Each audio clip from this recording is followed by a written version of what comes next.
Hola, en este vídeo vamos a hablar de la teoría cromosómica de la herencia, otro de los aspectos que hemos trabajado en clase. Ya sabíamos que el padre de la genética era Mendel y que había hecho sus estudios sin la opción de utilizar un microscopio que no se va a perfeccionar hasta principios del siglo XX, y él trabajó a mediados del siglo XIX. Él hablaba de unos factores heredables, pues, a través de los cuales se transmitían de generación en generación una serie de caracteres. A eso factor que hacía que se dieran esas características de una generación a otra le llamó factores heredables. Bien, ya a principios del siglo pasado, 1902-1903, Shatton y Boveri, estudiando cromosomas y la meiosis en Saltamontes y Erizo de Mar respectivamente, descubrieron que esos factores hereditarios, a los que les llamaron genes, estaban en los cromosomas. Ya entonces aparece la palabra gen y aparece la palabra cromosoma. También establece que son los cromosomas los que se transmiten de generación en generación, no solo los genes o factores heredables de los que hablaba Gregor Mendel. Otra de sus contribuciones es que establecen que cada individuo posee un cromosoma del padre y otro de la madre. A estos cromosomas son los que denominamos cromosomas homólogos. Son homólogos porque contienen información para los mismos caracteres, aunque la información no sea la misma. Por eso no son cromosomas idénticos, sino cromosomas homólogos. Por último, también aportan otro aspecto importante a esta teoría cromosómica, y es la diferencia entre cromosomas sexuales y el resto de cromosomas, a los que llamamos autosomas. Hasta ahí las contribuciones de Shatton y Boveri. Un poco más tarde aparece Morgan y su Drosophila melanogaster.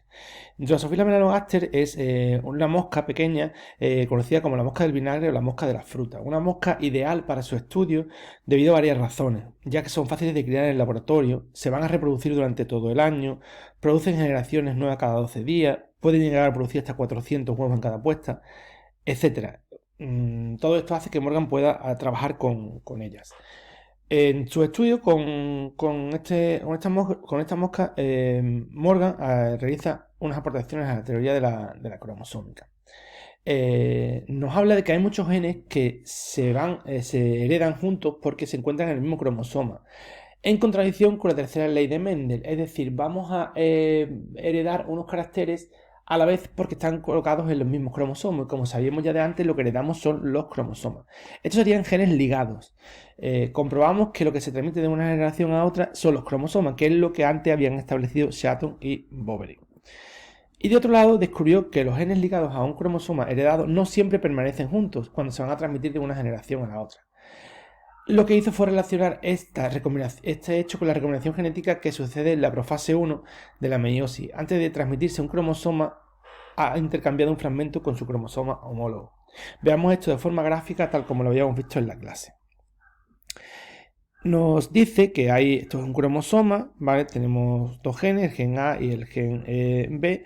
Nos va a decir que esta información o este carácter se va a heredar junto a este carácter. ¿Por qué? Porque están en el mismo cromosoma y sabemos ya que los cromosomas se heredan juntos. O, mejor dicho, esto fue una aportación de Morgan a la teoría cromosómica de la herencia y comprueba que efectivamente son los cromosomas los que se heredan.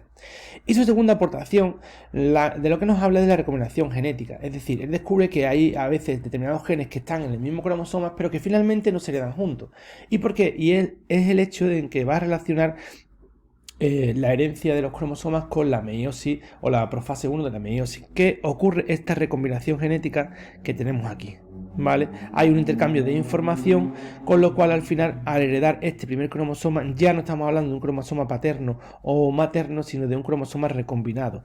Va a llevar información en el carácter B, va a llevar esta información del padre e información de la madre, y igualmente información del padre e información de la madre. Pues bien, estas son las aportaciones que hace Morgan a la teoría cromosómica de la herencia.